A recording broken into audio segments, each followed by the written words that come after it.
gédọ̀ abo mama.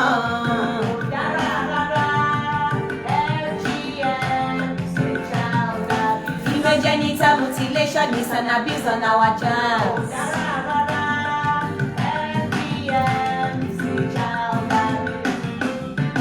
Ore wo ni ìpàṣẹ bí obìnrin adábẹ́ fún kò lè gbádùn oko mọ́. Ìdọ̀ gígé ò dára, ìmọ̀ ìfàrùn abẹ́. BVF, vesicovaginal fistula, ìdọ̀ gígé fa ìrọmọ bí. Ó lè fakú ọmọ lọ́jọ́ ẹ̀kúnlẹ̀. Ó tún lè ti ọkọ síta nítorí òbò tí ò ní dán. Ọkùnrin kì í gbádùn rẹ̀. Òbò nídọ̀ aṣepàǹpà. Àdàbí oyin nínú àkàrà. Àìnídọ̀ aṣepẹ́tẹ́kì. Àrí bí ọbẹ̀ bí oníyọ̀. Bí ẹni ga àtẹ lórí. Ṣoṣo orí rẹ̀ ládùn bẹ̀ òbí ẹ má gé dànù mọ́ ọ. FGM is a child. Genital mutilation is an abuse on our girls. FGM is a child abuse. Gédọ̀, ẹ̀yẹ gédọ̀. Gédọ̀, ẹ̀yẹ gédọ̀. Ìdọ̀ gígé kò dára rárá o. Gédọ̀, ẹ̀yẹ gédọ̀. Ẹ̀yẹ gédọ̀. Gédọ̀, ẹ̀yẹ gédọ̀. Ìdọ̀ gígé kò dára rárá. Gédọ̀, ẹ̀yẹ gédọ̀. Never chop up the clitoris. Never chop up the clitoris. It is the paradise of human pleasure. Never chop up the clitoris. Ẹ̀yin àbáyáwọ̀ grandma o, ẹ má sọ wá dàgbọ́. Ẹ jẹ́ kí wọ́n jayé oko, ṣoṣo orí rẹ̀ ládùn bẹ̀. Ẹ má ṣe dá wọn lóró.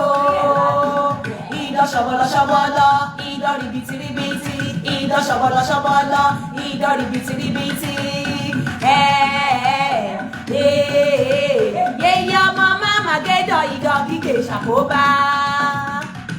Bí o sì dán lówó mọ́, bẹ́ni jẹ́pọ̀ mọ́ lórí nínú odidi màálù. Ẹ má ṣe dá wa lóró. Ìdọ̀ ṣọ̀bọ̀lọ̀, ìdọ̀ rìbìtìrìbìtì.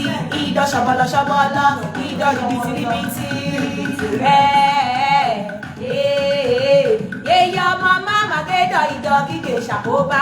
Yéyé ọmọ máma gédọ̀ ìdọ̀ gígé ṣàkóbá. Yéyé ọmọ máma gédọ̀ ìdọ̀ gígé ṣàkóbá. Ìdọ̀ ṣọ̀bọ̀lọ̀, ìdọ̀ rìbìtìrìbìtì. Ìdọ̀ ṣọ̀bọ̀lọ̀, ìdọ̀ rìbìtìrìbìtì. Yéyé ọmọ máma gédọ̀ ìdọ̀ gígé ṣàkóbá. Yéyé ọmọ máma gédọ̀ ìdọ̀ gígé ṣàkóbá. Bí o sì dá lóbò máa o. Bí ẹni jẹ pọ̀nmọ́ lórí nínú odidi màálù. Ẹ má ṣe dá wa lóró. Òbí ẹ má gbáyé àwọn ọmọ wa jẹ́ mọ́ o. Ẹ má sọ wá dàgàn. Ẹ jẹ́ ká kú máa jayé oko. Ṣó orí rẹ̀ ládùn bẹ̀rẹ̀. Ẹ má ṣe dá wa lóró. Ẹ kúrọ̀lẹ́ gbójú ọjọ́ ṣe rí ṣe dáadáa ni mo bá yín. Gbogbo ẹ̀yin olólùfẹ́ Olóyinka TNT ẹ ṣé ẹ kúrọ̀lẹ́. Gbogbo ẹ̀yin tí mo máa ń ké sí ní gbogbo ìgbà tẹ́ máa ń dá mi, gbogbo ìgbà tẹ́ bá ti ń pe Ọlọ́run ló máa jẹ yín ní òó. Gbogbo ìgbà tẹ́ bá ti ń béèrè ni Olódùmarè á máa fi òun tẹ̀tẹ́. Gbogbo nǹkan tẹ́ bá ti kọ̀ nínú ayé yín lágbára òòṣà òkè á kọ̀ fún yín.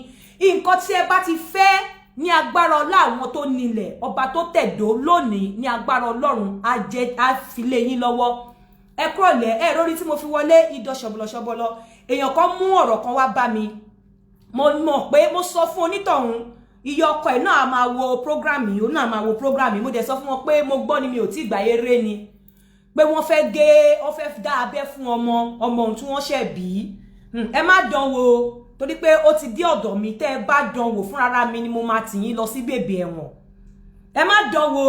Ṣé mọ̀ pé ó ti wà illegal nsìn. Tẹ́ ẹ bá dán wò wàláì tí mi bá sìn dé bèbè ẹ̀wọ̀n mi ò ní dẹ̀yìn lẹ́yìn yín ọ̀rọ̀ yẹn ti dọ́dọ̀ mi o ìyàwó yín ti mú ọ̀rọ̀ yẹn dọ́dọ̀ mi mo dẹ̀ sọ fún ọmọbìnrin náà wípé kó make sure wípé lẹ́ni yìí o ó make sure pé ó push ìyá ọkọ ẹ̀ láti máa wo kìíní àti family àwọn ọkọ ẹ̀ tẹ́ bá mo gbọ́ pé ẹ fẹ́ ṣe ni o ṣùgbọ́n mi ò tí ì gbà ẹ má dán wò bẹ́ẹ̀ bá dán wò torí pé ẹ má jẹ́ kí n tàn yín ẹni tí wọ́n bá ti gé idọ̀ fún ká má kọ̀ fi sẹ́nu ká má pọtí lékín torí àwọn obìnrin tí ò ní dọ̀ ẹni tí ò bá ní dọ̀ bẹ́ẹ̀ ni pé wọ́n ti kọ́kọ́ pa sáyé ni ọ̀pọ̀lọpọ̀ àwọn obìnrin tẹ́ ẹ tó ń sọ wípé àwọn ò mọ̀dù okun àwọn ò mọ̀dù oko àwọn nǹkan tó ń fà á nìyẹn àwí tí ẹ dálẹ̀ wọn ì tí ì kó tán ẹ tún ti bẹ̀rẹ̀ sí ní fẹ́ máa ṣe mí ẹ má dánwò tẹ́ ẹ bá dánwò fúnra mi ó ti wà illegal tẹ́ bá wá dánwò fúnra mi ni màá tì yín síbi bèbè ẹ̀wọ̀n tí mi bá tì yín síbi bèbè ẹ̀wọ̀n mi ò ní jáwọ́ mi ò ní dẹ̀yìn lẹ́yìn yín wọ́n ti fi ẹjọ́ yẹn sùn mí o àmọ́ mo gbọ́ mi ò tí gbà á ṣe ń ṣọ́ yín torí pé wọ́n àti ní déètì ìjọ́ tẹ̀ ń lọ ṣùgbọ́n ẹgbọ́n mo mọ̀ pé ń wò mí kókó là ń rọ́ fàdí tí àwọn tó bá mọ̀ yín àwọn fámìlì yín kọ́ sọ fún ẹ má dánwò ẹ má dá abẹ́ fún ọmọ yẹn tẹ́ ẹ bá dá abẹ́ fún ọmọbìnrin tẹ́ ẹ fẹ́ lọ dábẹ́ fún yẹn ẹ má ṣẹ̀wọ̀n ẹ̀ wàláì mo fi gbogbo nǹkan tọ́lọ̀ ń dá mi mọ́ ni mo fi ṣe ẹlẹ́rìí màá sì yín dé bèbè ẹ̀wọ̀n tí ì bá sì yín dé bèbè ẹ̀wọ̀n mi ò ní padà mo ní nǹkan tí mo lè fi rìnnà o mi ò há síbí báyìí o màá sì yín dé bèbè ẹ̀wọ̀n tí n bá sì yín dé bèbè ẹ̀wọ̀n mi ò ní padà ẹ má dá abẹ́ fún ọmọ yẹn torí pé ọmọbìnrin tó bá ti dá abẹ́ fún wọn ti pa sáyé oko ni abẹ́ ni idọ̀ ó ní power house ó ní engine ó ní central engine òbò obìnrin idọ̀ ní central engine òbò obìnrin idọ̀ ní power house obìnrin idọ̀ ló máa ignite ara obìnrin pé ó yá àsìkò ti tó láti dóko idọ̀ ló máa instigate obìnrin pé ó yá mo ti fẹ́ dóko idọ̀ ni ó dàbí menstrual cycle ni bí inú rírun ṣe máa ń jẹ́ sign fún ọ̀pọ̀lọpọ̀ tí ẹ̀yìn dídùn máa ń jẹ́ sign fún ọ̀pọ̀lọpọ̀ tí pimple ojú máa ń jẹ́ sign fún ọ̀pọ̀lọpọ̀ idọ̀ ni sign idọ̀ ló yẹ kó jẹ́ sign fún ọ̀pọ̀lọpọ̀ obìnrin pé àwọn fẹ́ dóko àwọn idọ̀ yẹn mi fẹ́ dárúkọ òyìnbó tí gbogbo yín mọ̀ ẹ lè bá mi type òyìnbó tí gbogbo yín mọ̀ mi fẹ́ dárúkọ òyìnbó ẹ̀ torí orí bí ta wà òyìnbó tí gbogbo yín mọ̀ pé wọ́n ń pè wọ́n get word yẹn láti Italian language ni ẹ parí ẹ̀ làwọn Italian máa ń pè ẹ mọ̀ nǹkan tó mean hill ó mean hill bí òkè kékeré little hill nǹkan tó mean nìyẹn òkè kékeré idọ̀ ni power house engine room obìnrin idọ̀ ni central engine obìnrin tí ẹ bá ti gé idọ̀ kúrò ní òbò obìnrin kò wúlò ìfà wíwúlò ẹ wá jẹ́ kí n sọ fún yín ṣe rí idọ̀ tẹ́ ń rí ọ̀nà mẹ́ta ló pín sí gland body idọ̀ àti crura and vestibular tube ọ̀nà mẹ́ta ló pín sí ṣe rí ìtawà lè rí òun ni gland yẹn àwọn èyí tó kù inú ló wà tí kò wà visible tí a ò lè rí kò wà visible àwọn èyí tó kù inú ló wà àwọn ìta lè rí ni gland ṣe wá rí gland bó ṣe kéré tó yẹn okó ó ní oríṣiríṣi other functions tí okó ń ṣe okó la fi ń dó obìnrin tó fi ń bímọ okó la fi inú okó ni àtọ̀ ti jáde tí obìnrin máa fi bímọ okó náà la fi ń tọ̀ bẹ̀ṣẹ̀ rí bí tí idọ̀ obìnrin ní agbára dé idọ̀ obìnrin ò ní iṣẹ́ méjì a ò ti torí nǹkan kan dá idọ̀ obìnrin is uniquely made àkàndá nǹkan ni idọ̀ obìnrin jẹ́ àkàndá àwa má rí dí ni idọ̀ obìnrin jẹ́ tó jẹ́ wípé nǹkan ẹyọkan ni Ọlọ́run ti torí dá nǹkan ẹyọkan tí Ọlọ́run dẹ̀ ti torí dá yẹn láti instigate body fún okó ni okó dídó nǹkan ẹyọkan tí Ọlọ́run ti torí dá idọ̀ obìnrin láti push obìnrin láti sọ fún obìnrin pé àsìkò ti tó mo fẹ́ dóko tẹ́ ẹ bá ti wá fa kúrò obìnrin ti di òkú nínú ara tẹ́ ẹ bá ti fa kúrò kóbìnrin wà fún ọdún méjì kò sí nǹkan kan tó máa feel ẹ̀ àfi tí ọkùnrin bá tọ pinpin láti lọ fi ọwọ́ kan èyí tó kù nínú òbò obìnrin tá à ń pè ní G-spot èyí tó kù nínú òbò obìnrin tó jẹ́ wall ara obìnrin níbi tí tó jẹ́ wall ògo obìnrin ṣùgbọ́n ibi tó jẹ́ wípé ó máa kọ́kọ́ ṣe ohun tó fi dàbẹ́ ni pé tí ẹ̀jẹ̀ bá ti rọ́ sí á wú jáde wíwú jáde tó wú jáde yẹn ó ní mẹ́sẹ̀gì tó ń sẹ́ǹdì sí ara ọkùnrin so tí ò bá ti wú jáde mẹ́sẹ̀gì yẹn brain ọkùnrin ò ní sọ fún ọkùnrin wípé obìnrin ready fún okó so ìdọ̀ obìnrin is uniquely made ìdọ̀ obìnrin on its own is an entity àkàndá ẹ̀dá kan ní ìdọ̀ obìnrin jẹ́ àkàndá ẹ̀dá kan ní ìdọ̀ obìnrin jẹ́ tí ò bá ti sí lára obìnrin bẹ́ẹ̀ ni wípé òbò obìnrin wà ní kòròfo ni tí ò bá ti sí lára obìnrin bọ́dì pé nǹkan tó ń fà á tó máa sọ fún obìnrin tó máa instigate bọ́dì obìnrin pé ó yá okó ti yá kò sí mọ́ tí ìdọ̀ yẹn ò bá ti sí kò sí kí ló wá dé ní ayé tó lajú yìí tí ẹ̀yin òbí sì máa sọ wípé ẹ sì fẹ́ máa pa obìnrin sáyé obìnrin tẹ́ ẹ bá ti gé ìdọ̀ ẹ ti pa sáyé obìnrin tẹ́ ẹ bá ti gé ìdọ̀ ẹ ti fi ìṣòro sínú marriage ẹ láì tí wọnú marriage torí wípé okó ò ní wùdó á dẹ̀ máa fa wàhálà nínú ilé there's something tó ń pè ní sex tourism ọ̀pọ̀lọpọ̀ ọkùnrin tó bá lọ wọ́n máa ń ṣe wọ́n máa jáde wọ́n máa lọ gbóbìnrin oríṣiríṣi àwọn òyìnbó ló sọ ní sex tourism òun ló fi fàtẹ́ pé ọkùnrin mi á lọ dóbò mi kò ní lè padà wálé kò sí ọkùnrin tó bá dóbò onídọ̀ tí ò ní mọ̀ ìyàtọ̀ láàrin òbò onídọ̀ àtòbò tí ò nídọ̀ ìyàtọ̀ wà ńbẹ̀ tó o bá dóbò onídọ̀ òbò tó nídọ̀ lórí ó máa dùn mọ́ ẹ yàtọ̀ sí òbò tí ò nídọ̀ òun ló fi máa ń fà á tó fi jẹ́ wípé tí ọmọkùnrin mi bá bọ́ta lọ dóbò mi táwọn ò ní wọlé mọ́ ní nǹkan tẹ̀yìn ẹ̀yin ìyá wa tẹ́ ẹ kọ́sì sí wa lára tí ọmọkùnrin bá dóòbò onídọ̀ àwọn little juice tó máa ń jáde lórí gland ìdọ̀ obìnrin tó máa ń like tọkùnrin bá ṣe ń wọlé ṣe mọ̀ pé ìta ni ìdọ̀ wà wood ló cover ẹ̀ lórí bí ọmọkùnrin bá ń dóòbò tó nídọ̀ bí ó ṣe máa ń lọ tó ṣe máa ń bọ̀ yẹn àwọn gland nǹkan tó ń jáde secretion yẹn tó ń bọ́ sí orí okó ọkùnrin ó ní nǹkan tó ń ṣe tí ọkùnrin bá ń dó obìnrin lọ́wọ́ kò sí ìyàtọ̀ wà láàrin òbò tó nídọ̀ àtòbò tí ò nídọ̀ tí ọkùnrin bá dó òbò tó nídọ̀ ó máa mọ ìyàtọ̀ sí òbò tí ò nídọ̀ kò sọ́gbó tí ọkùnrin bá fẹ́ ìyàwó àkọ́fẹ́ tí ìyàwó àkọ́fẹ́ yẹn tó ní tí ò nídọ̀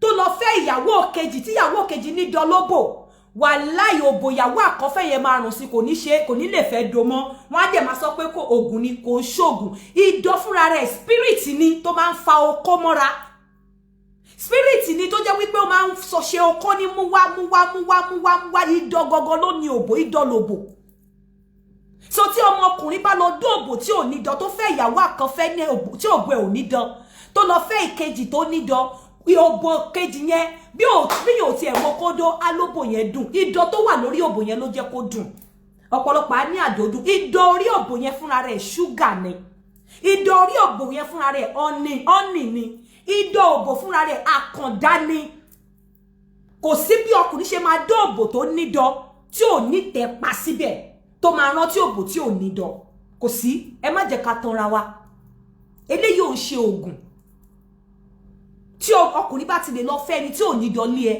òbò ẹ ò ní wùdó mọ́ nítorí wípé nígbà tí ọkùnrin bá fi ọwọ́ kọ tí obìnrin bá jáde tó bọ́ pátá sílẹ̀ tí ara ẹ ti move tí ìdọ̀ yẹn yọ jáde ó ní message tó máa send sínú ọpọlọ ọkùnrin message tó jẹ́ wípé message má lè ṣú má lè tọ̀ ni ó dẹ̀ máa stick sínú ọpọlọ yẹn anytime tó bá dó obìnrin yẹn tó kó jẹ́ ìyàwó ni tó bá ti dó obìnrin yẹn tó bá anytime tó bá ti rántí bó ń ṣe feel bó ń ṣe rí ìgbà tó ń rí ìdọ̀ yẹn nǹkan tó ṣẹlẹ̀ lára òun anytime tó bá ti feel ẹ̀ báyìí òbò onídọ̀ yẹn máa wúdó ni wàláì òbò onídọ̀ yẹn máa wúdó ni àfi tí ò bá rí pé obìnrin yẹn nídọ̀ lóbò the moment tí ọkùnrin bá ti set ojú ẹ̀ pé obìnrin nídọ̀ lóbò kó lọ bá ẹgbẹgbẹ̀rún obìnrin tó bá ti ń ṣí ara lẹ̀ fún báyìí òbò ẹ ló máa kọ́kọ́ máa ṣọ́ á wo position tó ti rí ìdọ̀ ní the other obìnrin á wo bóyá position yẹn bóyá wọ́n gan nídọ̀ tó bá ti nídọ̀ put off number 1 nìyẹn fọkùnrin kí ló dé táwọn òbí wa ṣe fẹ́ sọ pọ́n fẹ́ máa gé ìdọ̀ obìnrin tẹ́ bá ti gé ìdọ̀ ẹ ti sọ di half òkú kò sádùn kankan nínú òbò obìnrin tí ò bá nídọ̀ ọkùnrin ni obìnrin tí ò nídọ̀ máa bẹ̀ pé kó gbé òun dé climax kó lọ ṣe extra work débi wípé a lè in fact kò ṣe pé bóyá àwọn ló satisfy torí tí ọkùnrin ò bá wá ọ̀nà míì tí ọkùnrin ò bá wá ọ̀nà míì láti lè stimulate ohun kò ní wà hand kò ní wà turned on torí wípé kọ́kùnrin má fọwọ́ pẹ̀ rárá kọ́kọ̀ tẹ̀ máa rántí pé òbò ìyàwó òun ní idán lásán bí idán yẹn ṣe máa ń tóbi tí ẹ̀jẹ̀ torí tó bá ti stimulate obìnrin tó nídán ẹ̀jẹ̀ máa rush lọ sí genital part idán yẹn máa lé ó máa wú pàǹpà ni tọkùnrin yẹn bá rántí bí idán yẹn ṣe máa ń wú pàǹpà nígbà tó ń bá ti stimulate lásán ó máa jẹ́ kí okó ọkùnrin lé ni òbò tí ò bá nídán ní ọ̀pọ̀lọpọ̀ ó máa ń contribute sí premature ejaculation fọkùnrin òbò tí ò bá nídán ní ọ̀pọ̀lọpọ̀ ìgbà ó máa ń pa okó ọkùnrin ni torí pé kò sí nǹkan tó máa stimulate ọkùnrin yẹn kò sí nǹkan tó máa lift spirit okó ọkùnrin yẹn kò sí nǹkan tó máa serve as trigger sínú gbogbo nǹkan láyé yìí ló máa ní trigger kò sí nǹkan tó máa trigger brain ọkùnrin yẹn tó máa sọ fún brain yẹn pé yá idán lélẹ́yìn okó á dẹ̀ dìde tí ò bá ti sí idán lóbò number one extra iṣẹ́ lọkùnrin máa ń ṣe lórí obìnrin tí ò bá ti sí idán lóbò àfi kó máa gbàdúrà ṣó mọ̀ pé ẹ̀gbin téèyàn bá mọ̀ kò kí ń pààyàn àfi kó máa gbàdúrà kí ọkọ má lọ bá obìnrin tó nídán pàdé ìjọ́ tí ọkùnrin bá bá obìnrin tó nípọn pàdé á bẹ̀rẹ̀ sí ní compare and contrast wàhálà dé òbò ò ní wù mọ́ torí pé ṣóṣó orí rẹ̀ ládùn ṣóṣó orí ẹ̀ gangan ládùn bẹ̀ tó jẹ́ idán ni engine room idán ni central central engine central room obìnrin idán ni the little ill òbò obìnrin idán ò ní function méjì tí Ọlọ́run ti torí dá ju wípé láti máa push obìnrin fún okó dídó lọ. That is the only function that is just the function he don't perform. O can perform reproductive function. O can perform excretive function. But idán kò sí nǹkan méjì tá ti torí dá idán ju wípé kí ara ẹ̀ move fún okó dídó lọ. Tí ó bá ti sí idán lóbò k'Ọlọ́run kó ṣàánú wa ni. I'm telling you. So tó dífá fún màmá òun lẹ ti gbọ́ yìí gbọ́dọ̀ dá abẹ́ fún ọmọ tẹ́ bá dábẹ́ fún ọmọ yẹn má sì yín dẹ́wọ̀n mo promise yín mi ní dẹ̀yìn lẹ́yìn yín gbọ́dọ̀ dábẹ́ fún. Number 2 mo ní a máa sọ̀rọ̀ nípa bá ṣe lè fi another thing bá ṣe lè fi cucumber fún àwa tí a lọ́kọ tí dildo tó dẹ̀ wà very too expensive apart from àti ṣe lórí YouTube àwọn èèyàn ní kí n padà wá ṣe lórí bíbá mo ṣe tún pé wá apart from wípé cucumber máa ń jẹ ó tún ní àwọn nǹkan tó máa ń ṣe nínú òbò wa then fún àwa tí a lọ́kọ tí a dẹ̀ lè afford dildo àbí àwa tí a trust dildo tí hygiene wa kò kún tó débi wípé tá bá lo dildo kò ní fún wa ní problem because dildo náà tá bá lo dáadáa ó máa fún wa ní infection. A máa sọ lẹ́ni bá ṣe lè fi cucumber do ara wa àti àwọn benefits tó wà nínú cucumber. A dẹ̀ máa sọ fún benefit àwọn tí wọ́n ní chronic infection tí wọ́n ti treat ẹ̀ títí kò lọ tẹ́ pé ó ń lọ ó ń bọ̀ kí làwọn nǹkan tó ń fà á sọ wípé a máa sọ lẹ́ni. Then mo tún sọ nínú pásítì mi tó kọjá mo sọ wípé omi òbó da lóòótọ́. But mi ò encourage ọkùnrin láti mú omi òbò tí ò wà sure of. Àwọn òbò tí ò wà modified. Àwọn òbò kan wà tó jẹ́ wípé o ní láti wọnú òbò yẹn kó tó mọ̀ wípé òbò eléyìí máa rùn ó máa dọ̀tí. Tó bá kọ́kọ́ meet obìnrin, àwọn kọ́kọ́ ló láti wò lára obìnrin yẹn kó tó mọ̀ kó lè fi determine level of hygiene obìnrin yẹn. Number 1, wo irun tó wà ní orí obìnrin yẹn. Number 2, tẹ́ bá notice tí bá ń ṣe show, mo máa ń wà particular about ẹ̀mẹ́wàá ni máa ń ṣe ráì. Máa wà particular. Wo ibi báyìí obìnrin yẹn kó dẹ̀ wo lips ẹ̀. Tó bá tọ́ lipstick, etí ẹ̀ náà kò gbọ́dọ̀ look pé o wà dehydrated. Etí ẹ̀ láti wà, ó láti soft. Etí ẹ̀ òun láti dry. àwọn nǹkan tó máa watch out fún kó tiẹ̀ tó dé òbò obìnrin ló máa fi mọ̀ wípé obìnrin eléyìí clean àbódọ̀tí. Wo irun tó wà lórí obìnrin yẹn, try láti súnmọ́ obìnrin yẹn bóyá irun yẹn ń rùn. Try láti wo obìnrin yẹn kó sọ̀rọ̀ fún at very close range kó wo bóyá ó ní mouth odor. Try láti wo skin obìnrin yẹn bóyá ó wà oily àbó dry. Try tó bá jẹ́ pé sandal ló wọ̀, try kò dìgbà tó bá wọ̀, màá tún sọ fún yín if kò lo makeup ìyẹn ò mí pé kò dọ̀tí. Try láti wo ibi ẹsẹ̀ bóyá ó níbẹ̀ bóyá ó clean. Àwọn nails ẹ̀ kò dìgbà obìnrin tó bá clean gidi tó tí hygiene bá jọ lójú ìwọ̀nba lè kọ́nà máa gùn mọ́. Ìwọ̀nba ni èékánná máa gùn mọ́ tó bá clean gidi. Ìwọ̀nba lè rí any nurse kó dá èékánná sí. Lè rí any medical person kó dá èékánná sí. Not because pé wọ́n jẹ́ nurse, not because pé wọ́n jẹ́ medical, but wọ́n mọ̀ implication pé káwọn jọ wọ́n mọ̀ nǹkan tó wà ńbẹ̀ táwọn bá dá èékánná sí.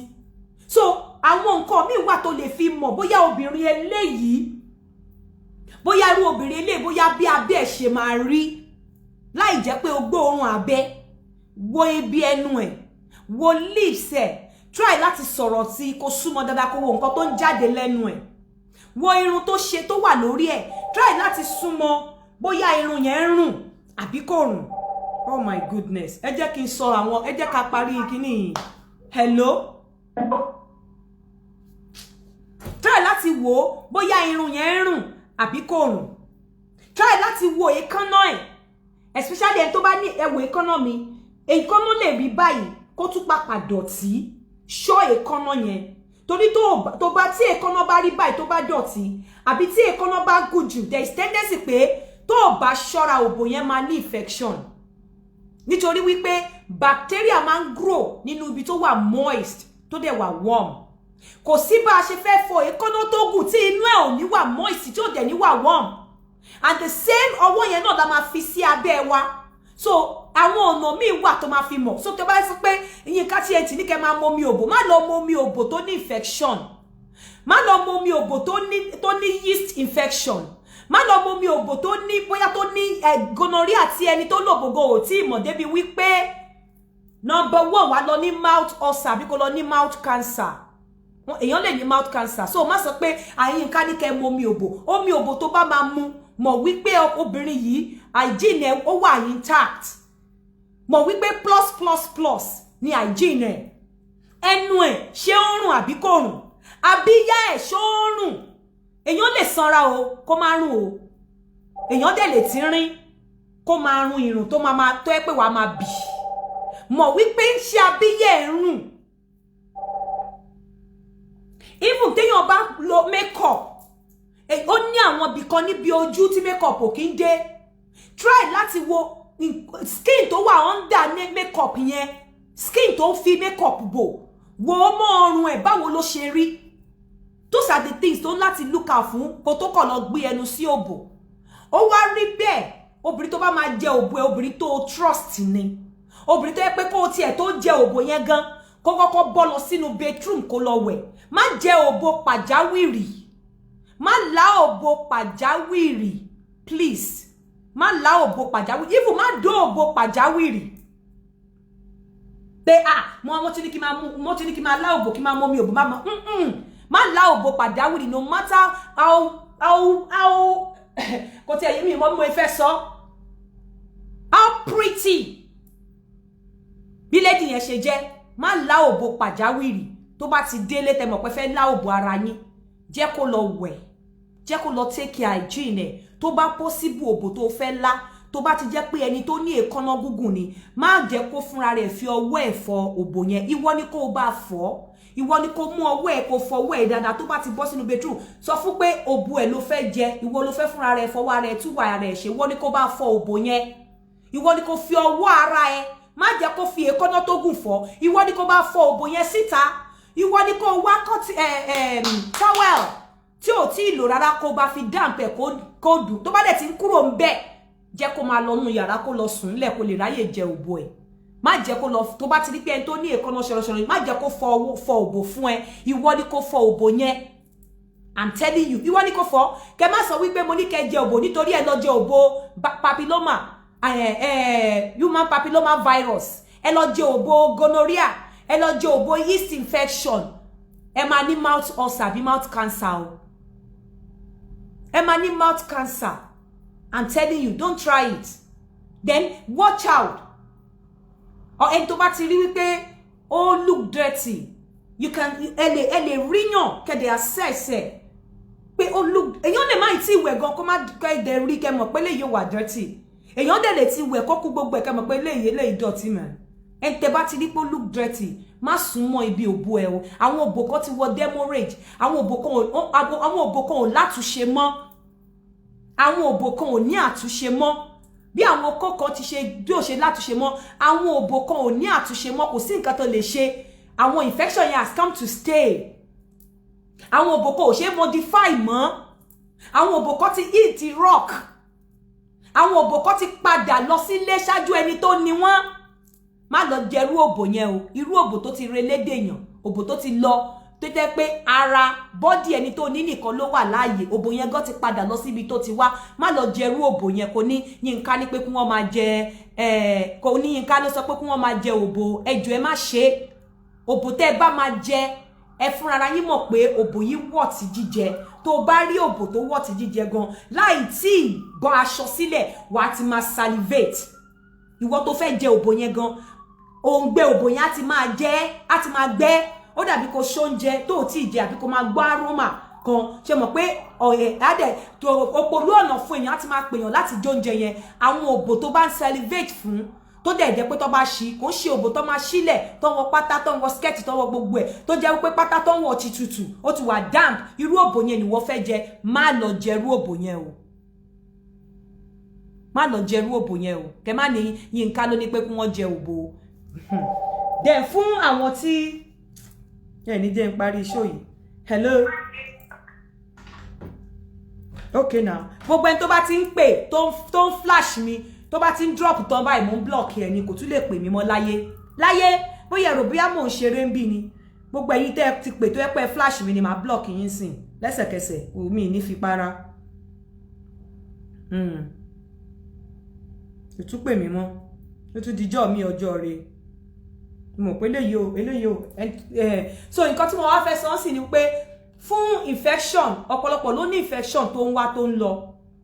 And ní most cases àwa la máa ń fà fún obìnrin. Mo ṣe máa sọ̀rọ̀ ọkùnrin báyìí, jẹ́ ká bẹ̀rẹ̀ níbi ọ̀rọ̀ infection.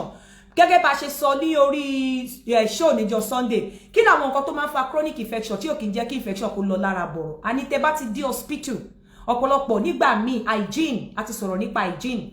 Àwọn ńgbà tó bá ní infection tó treat infection tẹ́ pé pátá tó wọ̀ ní kò tó ní infection ní during the time tó ní infection ó tún padà lọ sí. Bedsheet ó padà lọ sí. Okó tó ń dó nígbà tó ní infection, ó sọ fún ọkùnrin yẹn pé ó máa ti ní infection kó náà lọ treat ara rẹ̀, ó tún padà lọ ń dó okó yẹn padà.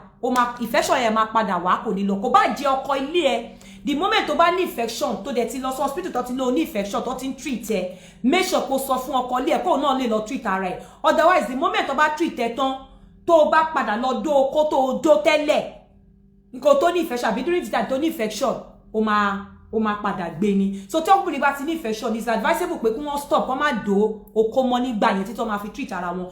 Tó bá wá ní infection tó dé hospital, kò ṣe antibiotic ní àkọ́kọ́ tó máa kọ́kọ́ ṣe fún ẹ. So next time fún ọ̀pọ̀lọpọ̀ àwọn tó ní infection, tí infection ò lọ bọ̀rọ̀, tó bá ti dé hospital sọ fún wọn wípé ó fẹ́ kí wọ́n ṣe culture and sensitivity fún ẹ.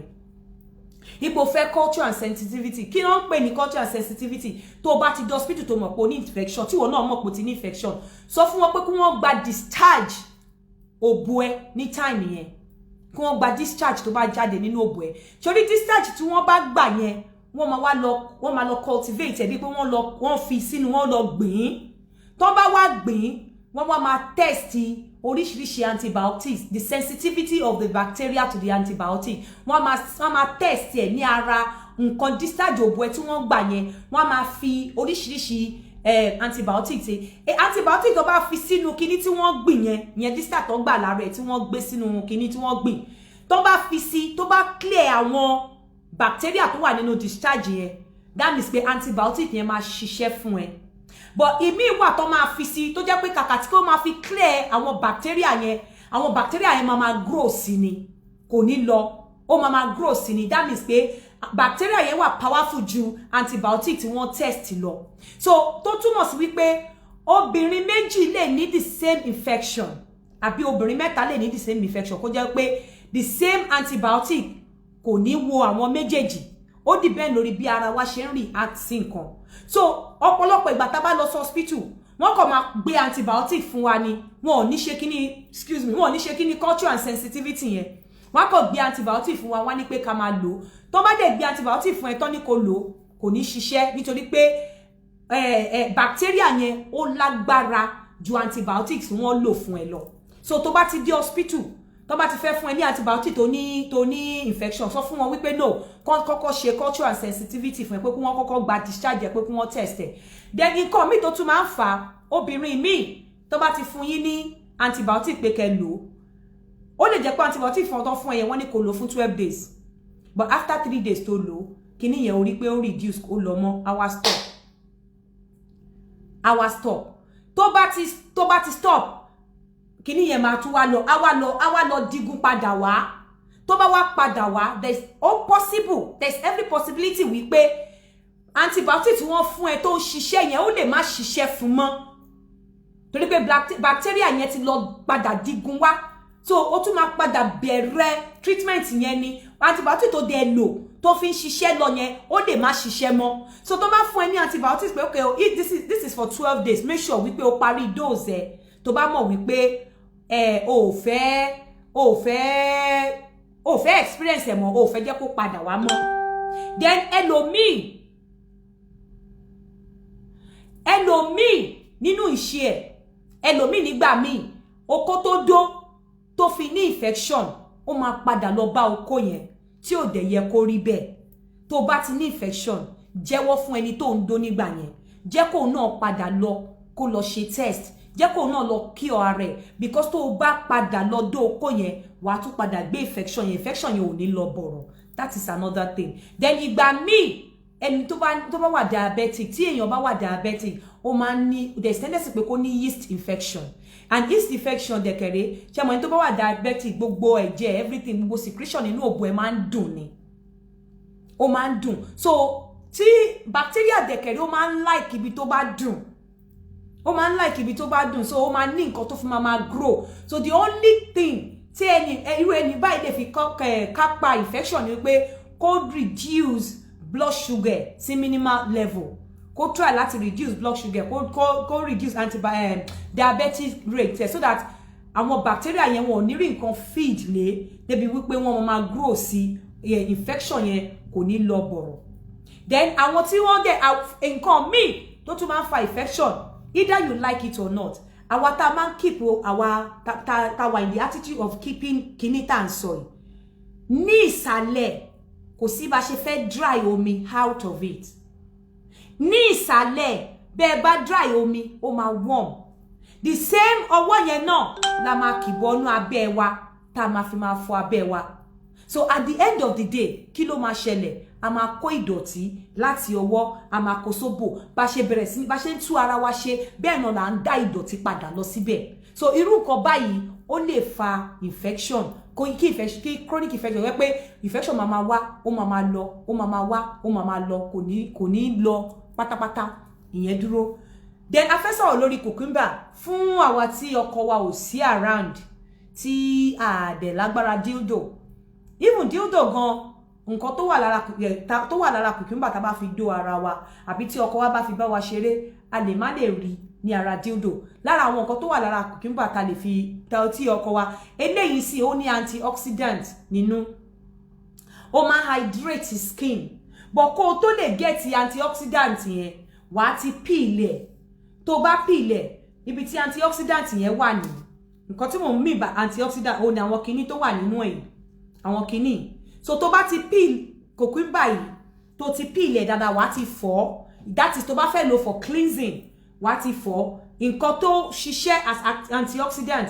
ó lélẹ̀ èèyàn lè fi cleanse for like 20 minutes or for like 20 seconds but then there are two types of this cucumber irú eléyìí sì tó ń tà níbí èmi ò ní advice anybody tó bá ń gbé ní bíbá kó lo ilé because obviously wọ́n máa fi chemical gbìn ilé. Èyí tí mo lè advise pé káwọn èèyàn lò láti fi bára wọn ṣeré wọ́n pè ní prickly cucumber okera natural organic cucumber. Mo sọ lórí YouTube pé nígbà tí mo price ẹ̀ lórí internet about 6 wọ́n ní £35. So èèyàn lè lo ìyẹn bọ̀ irú eléyìí èèyàn bẹ́ antioxidant tẹ́ fẹ́ lò ní tẹ́ bá fẹ́ fi ṣe cleansing of your vagina ẹ fẹ́ fi ṣe cleansing of obo antioxidant tẹ́ fẹ́ lò òun ló wà nínú èyí but èmi ò ní advice eléyìí nítorí any cucumber tó bá fẹ́ fi sóbò ẹ mọ̀ wípé kò ní pesticide nínú àwọn chemical tó máa fi ń lé àwọn pests àwọn chemical tó máa fi ń lé àwọn pests àbí àwọn chemical tó máa fi ń gbin àwọn nǹkan mọ̀ wípé wọn ò ní nínú mọ̀ wípé wọ́n grow ẹ̀ naturally pé organic ni èyí tó máa lò even kó jẹ́ prickly there's one called prickly yẹn náà máa sábà lò láti fi dó ara wa prickly yẹn máa ní bí kókó lára báyìí so tó bá ti fẹ́ lò yẹn láti fi dó ara ẹ ọ̀nà méjì ló lè fi lò make sure pé prickly yẹn nǹkan lélẹ̀ àwọn ní smooth eléyìí náà smooth but eléyìí tó bá tóbi díẹ̀ o lè lélẹ̀ náà fi dó ara ẹ bẹ́ẹ̀ má lo cucumber tó ní pesticide àbí tí wọ́n fi nǹkan tó fi chemical gbìn prickly yẹn wàá fọ any cucumber tó bá máa mú lọ sínú òbò ẹ fọ dáadáa kó mọ́ and the only reason èmi máa advice nítorí pé máa advice pé kéèyàn peel ẹ̀ torí you cannot get anything from it tó bá peel ẹ̀ o lè get anything nú ẹ̀ tó bá peel ẹ̀ so whatever you want tó bá fẹ́ lò láti fi dó rẹ̀ tó fẹ́ lò in place of dildo tó dẹ̀ fẹ́ kó ṣiṣẹ́ fún ẹ o láti peel ẹ̀ o dẹ̀ láti fọ̀ dáadáa o dẹ̀ láti ensure pé kò ń ṣe tí wọ́n fi pesticide gbìn o láti ensure pé kò ń ṣe tí wọ́n ti lo chemical fi gbìn pé organic one ló ń lò ọ̀pọ̀lọpọ̀ nǹkan tó ń ṣiṣẹ́ fún ni wípé eléyìí sì tó bá fọ̀ dáadáa tó fọwọ́ ẹ̀ dáadáa wàá get because ó máa hydrate skin so wàá get irú nǹkan báyẹn wàá get benefit yẹn nú ẹ̀ irú dildo tó bá mọ dildo lò o lè fi ba pelvic wall ẹ jẹ́ tó bá mọ dildo lò o lè tibẹ̀ ní infection because ẹni tó ń lo particular dildo tó dẹ̀ ní infection tó ojú á máa ró nítorí pé wọ́n láti lọ sọ dildo yẹn nù a tún fi pé tóun bá ti fọ̀ ó máa padà lò kò dẹ̀ yẹ kó rí bẹ́ẹ̀ tó bá ti lè ní infection tó dẹ̀ ní particular dildo tó ń lò láti dispose àwọn dildo yẹn ni kó tún wá lọ ra new set bó ṣe mọ̀ pé téèyàn bá lè léyìí tán o ò ní láti keep ẹ̀ tó bá ti fẹ́ léyìí dó rẹ̀ tán jòjú dànù and let me tell you benefit eléyìí tó bá peel eléyìí tó peel organic one tó fẹ́ fi dó ara ẹ̀ sórí omi tó ń ṣẹlẹ̀ ní omi tó ń jáde nínú ẹ̀ number one ó máa suit ara ẹ̀ kò ṣe kankan níbi ó hydrate ara ni number two omi yẹn lásán gan ó máa wà sensitive body ẹ̀ máa wà sensitive ó máa dàbẹ́ ni pé wọ́n rìn ẹ̀ ní gàngí ni ó máa tickle ẹ̀ ó máa wà ticklish á máa tickle ẹ̀ body ẹ̀ máa dàbẹ́ ni pé wọ́n rìn ẹ̀ ní gàngí ni tó bá ń lò tó ti peel ẹ̀ but tó bá mọ dildo lò èèyàn lè fi ṣe rẹ̀ léṣe irú eléyìí tí ọkùnrin ẹ mọ̀ pé nígbà mi tí ọkùnrin bá ń finger obìnrin nígbà mi tó bá lu ọwọ́ kan tó bá yá tó bá rìn sí lára á change sí méjì tó bá rìn sí lára á change sí mẹ́ta tó bá yá ó lè fẹ́ fi gbogbo ọwọ́ báyìí kó kì sínú òbò obìnrin you understand so bẹ́ẹ̀ náà ni tọkùnrin bá ń lo dildo fóbìnrin tí obìnrin yẹn ò bá ṣọ́ra bí obìnrin yẹn ṣe ń kígbe ọkùnrin yẹn lè lọ fi kíní yẹn já inú ẹja ibi tí ò yẹ kó já but eléyìí irú àwọn oní prickly yẹn wọn kì í gùn tó eléyìí the only thing tí ọkùnrin láti look out for tó bá fi ń dó obìnrin àbí tóbìnrin bá fi ń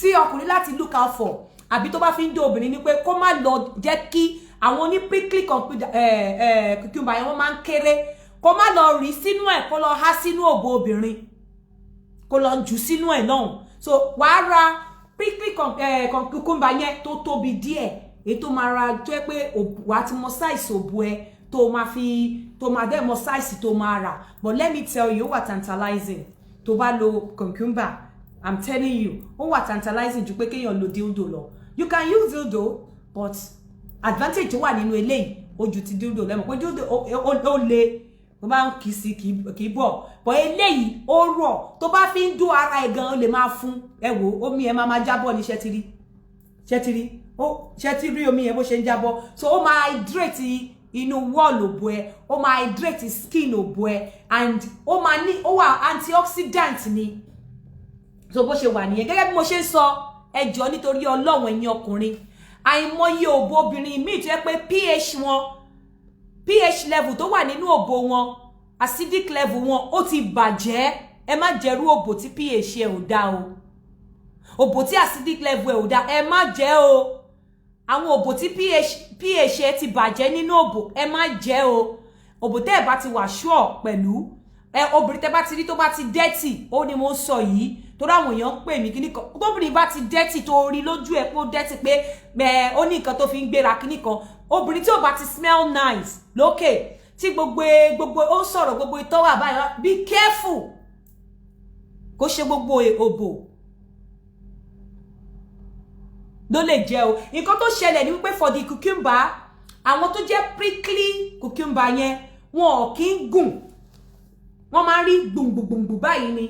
Gbogbo gígùn ẹ̀ lè má ju eléyìí lọ, bó máa tóbi ju eléyìí. Ó dẹ̀ máa ní bí kókó lára. Ṣé rí kókó yẹn is another thing that you should watch out for. Make sure you wash it very well. I will recommend and I will advise you pé kẹ́ peel ẹ̀, kẹ́ tó lò, kẹ́ dẹ̀ make sure pé ọwọ́ yín clean, ara yín clean, òbò gan clean, because tó bá lo òbò tó bá ti rùn, tó bá lo cucumber sí, kò sí remedy tó fẹ́ ṣe fọ́kùnrin. So make sure pé o clean òbò ẹ dáadáa. Then ó máa ń dùn tó bá fún ọkùnrin pé kó lò fún ẹ. Ṣùgbọ́n bó bá ṣe bí wọ́n náà ṣe ń ṣe, ọkùnrin yẹn náà a máa enjoy àwọn tones tó ń mú jáde. A lè máa fi rin gbogbo ibi tó yẹ kó fi rìn. Àbí o pH level òbò is very important o. Òbò mi pH level ẹ ti bàjẹ́ o. Now I'm going to open the phone now for whoever wants to ask any question. Fún gbogbo ẹ̀yin tí ẹ wá nọ́mbà Yemkem International fún ẹ̀yin tó ní problem nípa oko, nípa infection oko and everything. Ẹ jọ̀ọ́ ẹ pè Yemkem sórí 090-326-44598. Ọ̀ṣọ́mọ tẹ́ ẹ bá ti lò ẹ fẹ́ dóbìnrin pa, honestly. Ó ti wà tẹ́lẹ̀ rí, wọ́n tún ti gbé, àràbà wọn ti wá ti lọ túra mú báyìí, odò wọn ti gbá rèrè.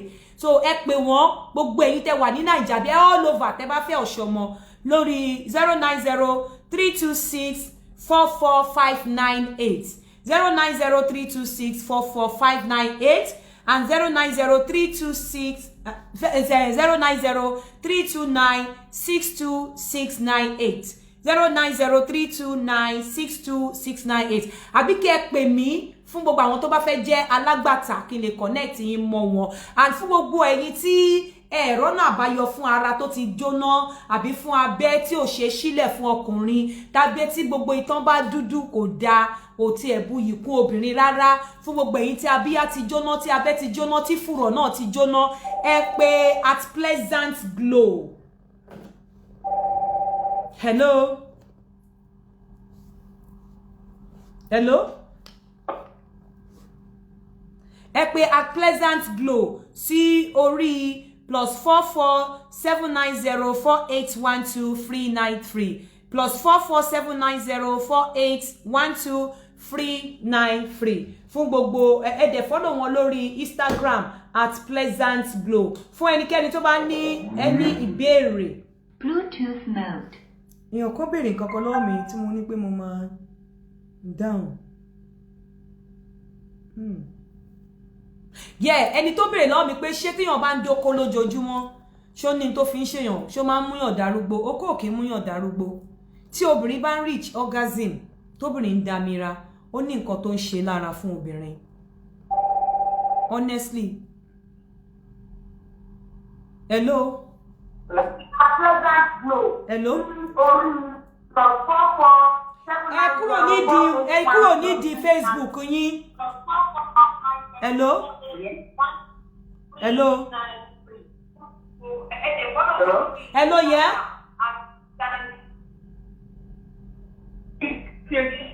Hello?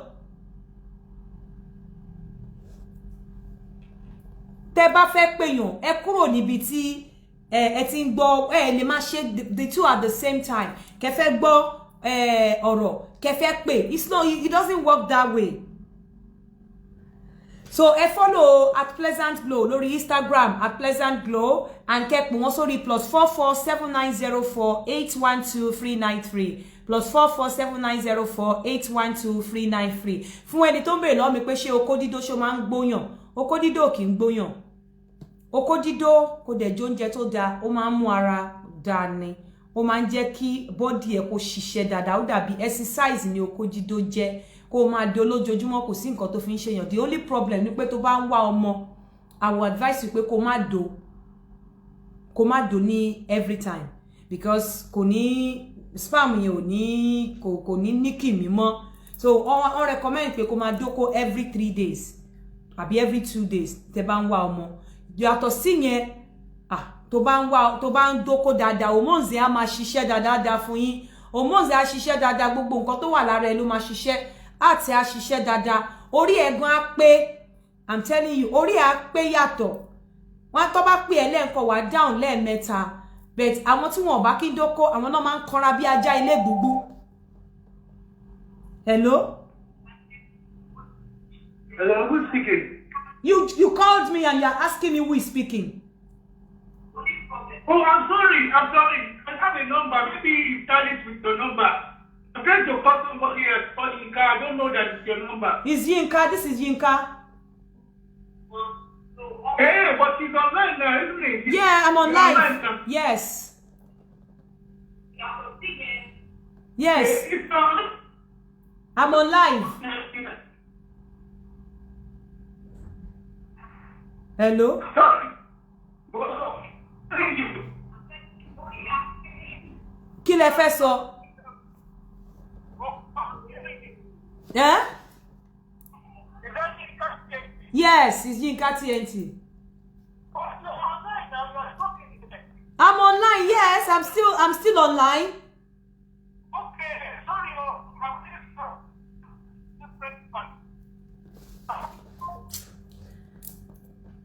Anyway, for anybody tó bá ní any question before I round off this program. So tó bá ti àti dóko lójoojúmọ́ kò sí nǹkan tó fi ń ṣe yàn bọ̀ tó bá ń fẹ́ wá ọmọ màá sọ fún ẹ pé kó test slow bóyá kó máa do every 3 days so that kó máa do ní every 3 days so that at least ọmọ á lè okó ọkọ ẹ̀ á lè ní kìmí láti di oyún àfi tó bá yẹ pé bóyá tẹ́ bá ń do lójoojúmọ́ kò ṣe ojoojúmọ́ yẹn ni ọkọ yẹn ló máa dámira tó bá ń dámira lójoojúmọ́ kò níwà helpful láti sọ pé bóyá èèyàn fẹ́ bí ọmọ bóyá ẹni tó bá ń wá ọmọ but tí ó bá dámira tó kàn jẹ́ wípé because kò ṣe gbogbo ìgbà náà ni ọkùnrin máa dóko dámira ìgbà míì obìnrin kàn fẹ́ feel okó yẹn nínú kinní ni yàn pé kó máa ń dance nínú òbò lè dance to the right to the left nígbà míì dídáǹsì yẹn gan òun gangan ó ní nǹkan tó ń ṣe so tó bá dóko lójoojúmọ́ kò sí nǹkan tó fi ń ṣèyàn.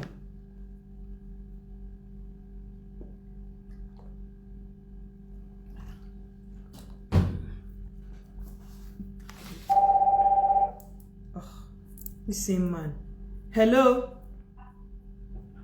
Hello. Nǹkan tí mo fẹ́ béèrè yàtọ̀ sí nǹkan tẹ́ ẹ̀ sọ lọ́wọ́. Nǹkan tí mo fẹ́ béèrè ni nípa àwọn tó fẹ́ relationship tó fẹ́ ní relationship ní UK. Ìyẹn ni mo fẹ́ béèrè. Bí owó tí wọ́n máa sọ kéèyàn tó lè pè yín àbí kó tó lè get involved. Ẹ ṣé, thank you for reminding me. I think I have to talk on that. I have to speak about that. Fún àwọn oní matchmaking. Okay, thank you. Sir? Hello? Hello? Hello? Fún mo gbọ́ yín fún àwọn ẹ máa gbọ́ ìgbóni máa sọ owó sí ti no bá fẹ́ ẹ má worry máa bá yín sọ̀rọ̀ later máa pè yín later. Okay, thank you. Fún àwọn oní matchmaking àwọn ṣe rí bí mo ṣe wà yìí mo ní obìnrin tó over 40 bẹ́ẹ̀ náà ni mo ní ọkùnrin bẹ́ẹ̀ nígbà tí mo bẹ̀rẹ̀ mo ti ṣe bí mẹ́ta mo dẹ̀ rí wípé especially àwọn obìnrin yẹn bó ṣe rí ni ẹ dẹ̀ mọ̀ pé èpè ò kí ń sọlẹ̀ sí jù tán bá porí ajá I keep saying this, wọ́n porí ìkòkò tí wọ́n fi sè. Mo rí wípé bí wọ́n ṣe rí ni. So ó jẹ́ kí n tẹ slow. Torí èmi ò kàn fẹ́ gbowó kíkọ ní hello lágbájá àti lágbájá ẹ bẹ̀rẹ̀ sí ní máa sọ̀rọ̀.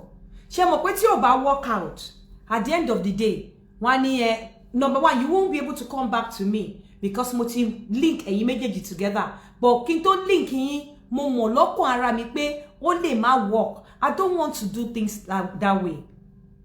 I want something that when I link two people together, ó máa work, it will work out. And I will sleep with my eyes closed. Mi ní máa ronú pé kíní kan. No. Mo rí àwọn excuses tí àwọn èèyàn fún mi. Some will tell you ẹni tí mo introduce àwọn sí ó jọ ọkọ àwọn ohun ẹ̀ ó jọ kíní kan. Some will tell you the same state náà ti wá. Ìmí tí ẹ máa parọ́ lọ́kọ ńlé á sọ fún yín pé òun ò lọ́kọ. Á dẹ̀ ti lọ máa gbowó lọ́wọ́ ẹni tí mo introduce ẹ̀ sí. At the end of the day, orúkọ mi náà máa dá. Ìmí á sọ ọ̀tọ̀ yìí ní iṣẹ́ tó máa sọ pé òun ṣe fẹ́mi. Ọ̀tọ̀ ló máa lọ sọ fóbìnrin because ó ti believe pé torí pé mo ti introduce wọn yẹn. Obìnrin ò ní fún mi ní feedback mọ́. Ìmí máa sọ fún mi pé òun níwèé. Ìgbà tí mo wá bá mú wọn pọ̀ together, no mo wá discover pé kò tiẹ̀ níwèé. Wọ́n máa sọ fún mi pé meanwhile wọ́n ti fún mi ní condition pé àwọn ò fẹ́ ni tí ò níwèé o, so máa ti feel pé okay, àwọn méjèèjì jọ níwèé. So people are not really sincere. They are not were honest. And it's not going to help me. I don't want to get myself into problem. Because probably anybody ma wa mú mi or anything. But when I say problem, mo fẹ́ nǹkan táwọn èèyàn máa fi ṣépè fún mi. Mi ò bí púpọ̀. Mi ò dẹ̀ àwọn ọmọ mi ò dẹ̀ síbi tí mo ti ń ṣe nǹkan. So mi ìfẹ́ fi orí wọn gba ìpè. Somebody like me, tí bá ní problem pẹ̀lú òbí ni ma face. Mi ò ní bring ọmọ kí n ṣépè fún ọmọ or anything. So mo ò dẹ̀ torí pé nǹkan tí mo bá ní fẹ́ kí n ṣe kéèyàn ṣe fún mi, mo ò fẹ́ ṣe fún èèyàn. So I've tried fún àpẹẹrẹ àwọn kan, and mo discover pé some men tẹ́ bá ti ní pé kíní kan wọ́n máa bèrè personality obìnrin tẹ́ fẹ́ pedigree obìnrin, personality obìnrin tẹ́ fẹ́ introduce sáwọn. Tẹ́ bá gbọ́ pé bí obìnrin tó ń ṣe nǹkan tí ò gbádùn wá sá. I have mo ní àwọn obìnrin, in fact mo ní àwọn obìnrin lọ́wọ́ tó pọ̀. But okay, mo ní a very young girl tèmi fúnra mi tí mo ní interest nínú pé mo ń wẹ́ni tó máa fẹ́ nílùú yìí tẹ́ pọ̀ ọmọ kékeré ni. But ta ni mo mọ̀ pé mo lè gbélé lọ́wọ́. Tẹ́ bá ní ẹ fẹ́ introduce obìnrin fún àwọn ọkùnrin láti Nàìjíríà, wọ́n láwọn fọ́ obìnrin láti Nàìjíríà, wọ́n ló máa gbá àwọn. Èmi ò dẹ̀ lè trust.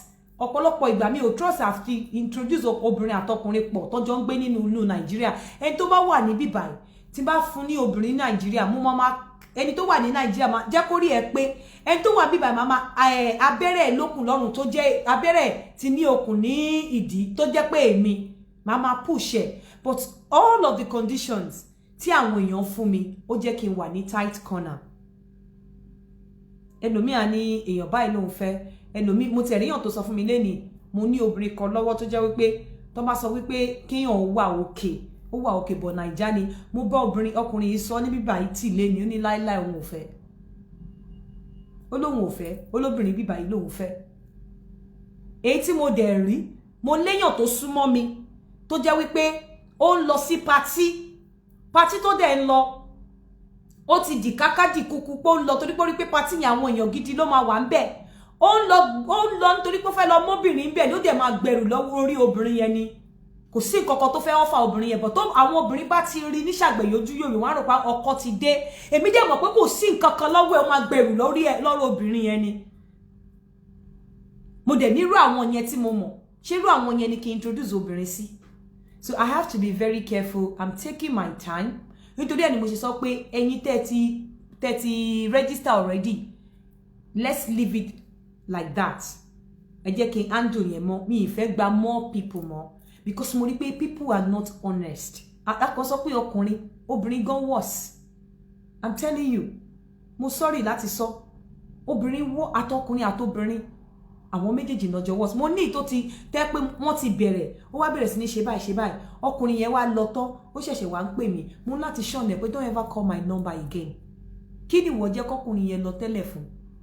because ó ti rẹ́lòmíì níbì kan tó ń tàn bóyá yẹn wá jákulẹ̀ ó wá fẹ́ fi ọkùnrin tí ọ̀dọ̀ tèmi ṣe second fiddle which is not going to work as long as èèyàn wà under mi àtọkùnrin àtobìnrin èmi máa protect wọn ni mo máa protect wọn ni ẹni tí bá mọ̀ pé you cannot cheat anybody tó bá rí lórí platform mi and that's why I'm taking my time and that's why I'm not rushing things that's why tí mo put owó first pé owó mo ti gbowó mo ti gbàgbé gbogbo nǹkan téèyàn gbà láyé gbogbo nǹkan téèyàn ní láyé ló máa tán ọlá Ọlọ́run ló máa kù and mi ò dẹ̀ fẹ́ fi ìwà tèmi kí fi dá wàhálà sílẹ̀ fáwọn ọmọ mi ṣé ìgbà tí mo ń gbàdúrà pé báwọn ọmọ mi bá ṣe Ọlọ́run gan k'Ọlọ́run fi yẹ ẹ̀jẹ̀ mi kó fáwọn ọmọ mi lẹ̀ ni màá tún wá máa fọ ọwọ́ ara mi dá wàhálà sílẹ̀ fún wọn so it's better I take my time and kí n mọ̀ wípé ẹni tó really serious leléyìí tó jẹ́ pé tí bá bẹ̀rẹ̀ sí ní gbọ́ story nípa àwọn méjì tí wọ́n come together through me inú mi á máa dùn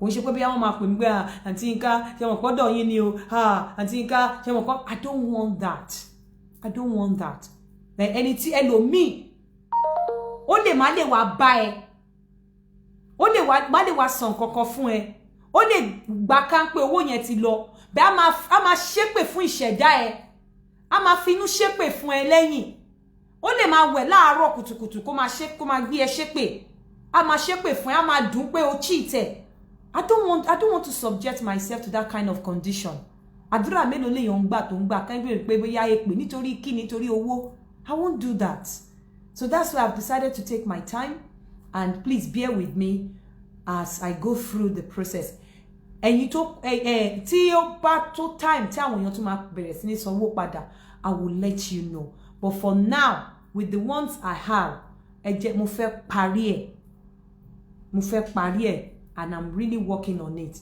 for now ẹ lè lọ sí other platform I don't mind but eléyìí o èmi ń ṣe tèmi pẹ̀lú ìbẹ̀rù Ọlọ́run tó jẹ́ ìpilẹ̀ṣẹ̀ ọgbọ́n ṣé mo kọ́ mi ń ṣe Kristẹni mi ń ṣe Mùsùlùmí Olódùmarè ni Olódùmarè dẹ̀ fi òtítọ́ inú Olódùmarè fi òtítọ́ inú àti pé kéèyàn má jẹ ìgúnmọ́yán Olódùmarè fi kọ́ mi so Olódùmarè ni mo dìbò fún and that is how it's going to be so for now ẹ jẹ́ kí n round off program yìí fún gbogbo ẹ̀yin tẹ́ bá fẹ́ ra cream tí ọ̀rọ̀ ara yín ò tiẹ̀ yé yín mọ́ ẹ follow àwọn @pleasantglow lórí Instagram kí sọ nípa idọ̀ kí la tún fẹ́ sọ nípa idọ̀ àti sọ nípa idọ̀ kí la tún sọ nípa idọ̀ àwọn onísọkúsọ.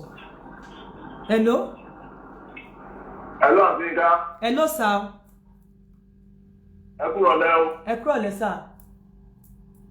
Yes sir. Ẹ jẹ́ ìgbàgbà mi mo máa ní pọ́blẹ́mù ogún mi máa lé ìyàwó mi máa ti kọ̀ mí sílẹ̀.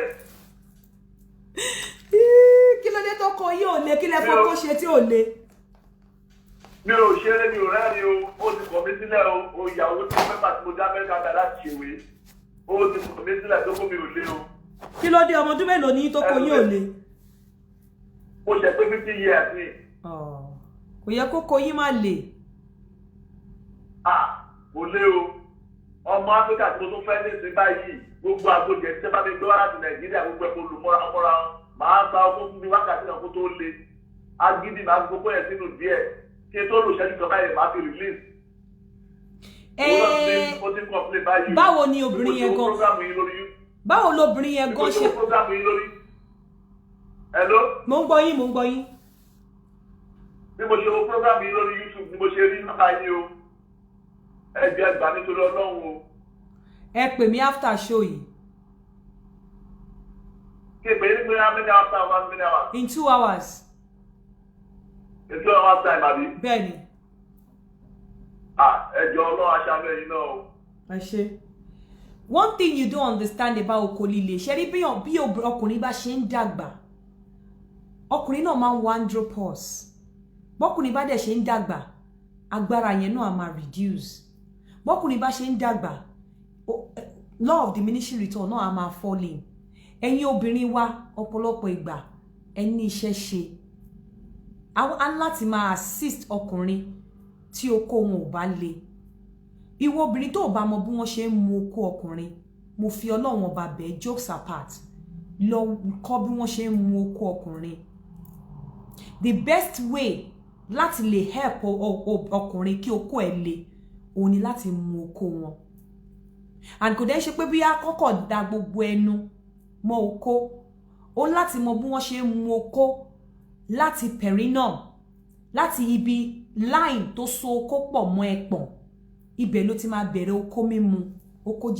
lílá oko ọkùnrin láti straight line tó link oko mọ́ ẹpọ̀n ibẹ̀ àwọn erogenous part ọkùnrin nìyẹn so láti ibẹ̀ ló ti máa bẹ̀rẹ̀ sí ní lá oko ọkùnrin wàá lá dó gbogbo ẹpọ̀n ló máa lá tó bá ń lá ẹpọ̀n òun stimulate ẹpọ̀n ni òun ginger ẹpọ̀n òun jí ẹpọ̀n wàá stroke ẹpọ̀n wàá stroke ẹ̀ wàá gbé dání wàá stroke ẹ̀ bí baby wàá gba pẹ́pẹ́pẹ́ bí ìgbà tí wọ́n gbé ọmọ tuntun jáde tí kò ké. Hello sir. Hello sir. Ẹ kú ètò. Hello sir. Yes sir. Yeah. Mo watch program yẹn lọ ni mo wá kọ́ jẹ́ complain nípa attitude àwọn obìnrin àti àwọn ọkùnrin towards this matchmaking project. Bẹ́ẹ̀ni. Yeah, you have made yourself clear to the whole world. And people know the person who you are. So that people's behavior will not stop from progressing on that project. You know, in the whole world, we have bad eggs and we have good eggs. Those that will do the right thing are there. Those that are in need of this thing, they are there. You know, there are some people that pay election ni wọn. Pẹ̀lú ẹ̀sán wọn náà, lọ́jọ́ ìṣe nínú ilé wọn náà ló fẹ́ máa gbé bọ́sítà. Ní òní tí ọ̀pọ̀ kẹ́ẹ̀ má ṣe iṣẹ́ ti bóyá kẹ́ẹ̀ ṣe. Nígbà tí ẹ bá ṣe kan tí o bá rí nǹkan dáadáa láti bẹ̀, á lè máa rẹ̀kọ̀mẹ́ndì fún àwọn tó kù. Okay sir. Ó ti yé bẹ́ẹ̀ yẹn. Bẹ́ẹ̀ni. For the fact that ti ta àwọn kan sílẹ̀ pé wọn ò ṣe dáadáa yẹn ni ò sọ pé kẹ́ má gbọ́ lọ́wọ́ àwọn yẹn mọ́. Like woman tó pè tó pèrè pa matchmaking yẹn, that I can see the seriousness in that man. Wọ́n ṣe máa ń kọ́kọ́ pè pé wọ́n serious nìyẹn. Wọ́n ṣe máa ń pè pé wọ́n notwithstanding. Bí àwọn kan bá wà pé ò ṣe dáadáa, nígbà bá yàrá rẹ̀ tó máa ṣe dáadáa. Okay sir. But your own conscience will judge you pé yes, you have done it the way God sent you.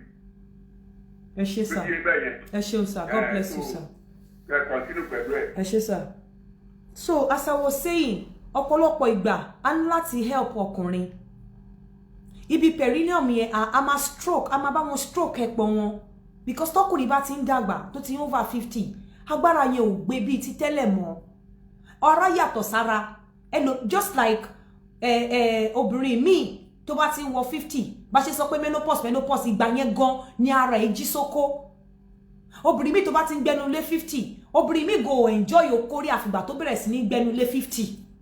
Bẹ́ẹ̀ ọkùnrin ọbẹ̀ náà dẹ̀ ní ọkùnrin míì tó bá ti ń dàgbà sí, majority ọkùnrin kò kí ń sí agbára yẹn mọ́, okó ò ní lè dáadáa mọ́. Àbí bẹ́ẹ̀ yẹn ni àwa obìnrin ní láti máa help wọn.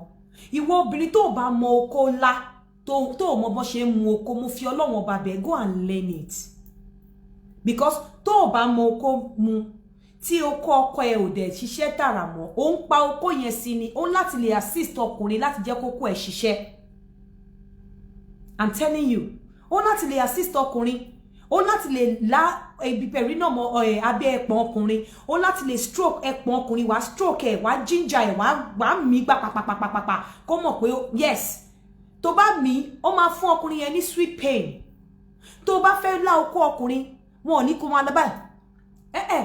Ó láti lá ibi ara ẹ̀, orí ẹ̀ ṣe pàtàkì, ibi ìwò tí sperm ti máa ń jáde yẹn, ó láti fà á mọ bó ṣe máa fẹnu fà bẹ́ẹ̀ ni pé òun fa ṣùmùṣùmù orí inú egungun. Bẹ́ẹ̀ni pé òun fà jáde, tó bá ń fà bẹ́ẹ̀ yẹn a máa rin ọkùnrin nínú etí, a máa rìn nínú ọpọlọ, okó yẹn bó bá ti ń kú gan a máa dìde. Bẹ́ẹ̀ wá gbé o lè fi owó lásán gbé okó jó ní okó tó ti ń rẹ̀, kẹ́ wá fi ipò máa le, kò ní le. Ẹ láti mọ bí wọ́n ṣe mú okó ọkùnrin. That is the best way láti jí okó kúrò nínú pé oorun sísùn. Mélòó ló fẹ́ fà? Ọwọ́ obìnrin míì kò wà suiting, ọwọ́ obìnrin míì máa ń hàyàn lára ni. Irú èmi tí ó yẹ pé pàm mi ó ṣe háráhárá báyìí.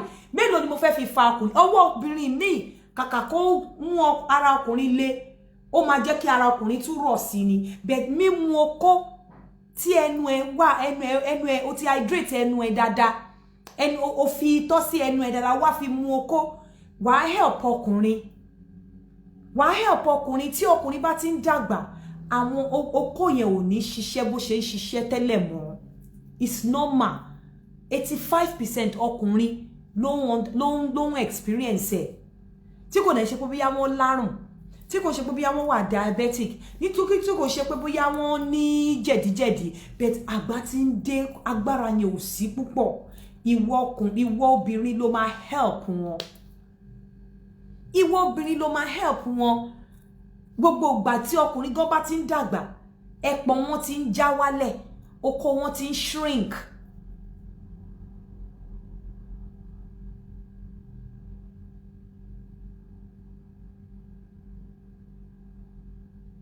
okó wọn ti ń shrink ẹpọ̀n wọn ti ń já wálẹ̀ ó ti ń shift kúrò níbi tó wà tẹ́lẹ̀ so tó bá tí wọ́n ní tí wọ́n bá dákẹ́ tààrẹ àbá dákẹ́ ọ̀pọ̀lọpọ̀ ìgbà tí obìnrin máa ń blame ọkùnrin okó ẹ̀ ò ṣiṣẹ́ ìwọ àsobìnrin kí ló ṣe báwo ló ṣe help okó tí ò ṣiṣẹ́ are you the type tó jẹ́ wípé ọmọ máa dó ọkọ̀ máa sùn sílẹ̀ ò ní nawọ́ nígbà tó bá ń dó ẹ tó kọ̀ sùn sílẹ̀ tí wò ó gbéra tí ò sí nǹkan kan tó ṣe okó ò ní ṣiṣẹ́ tí wọ́n bá ń jù sí ẹgbẹ́ ó yẹ kí wọ́n gan máa gbá ni you understand but nígbà tó bá ń dó ẹ tó yẹ pé ọkùnrin ló ṣe máa shift ẹ ọkùnrin ló ṣe máa ní kó move báyìí ọkùnrin ló ṣe máa gbé ẹ bó ṣe fẹ́ ó kò ní ṣiṣẹ́ ìwọ́gbọ́n ò lè ẹ̀mẹ́ ló dó ọkùnrin látòkè tí ẹni pé kò sùn sílẹ̀ kọkùnrin máa dó ẹ all the time tó kó bá dẹ̀ ti wà used to dídó all the time pé òun lòun dó ẹ tó bá yàgò obìnrin míì gan kò ń jẹ́ kókó ọkùnrin ṣiṣẹ́ dáadáa ọkùnrin ò dẹ̀ wá nímọ̀ pé ara obìnrin òun ni só ti rùn á máa rò pé òun lòun ní problem tó bá wá lọ dóòbò míì ń ta okó yẹn máa dìde máa yin Olódùmarè lógo ni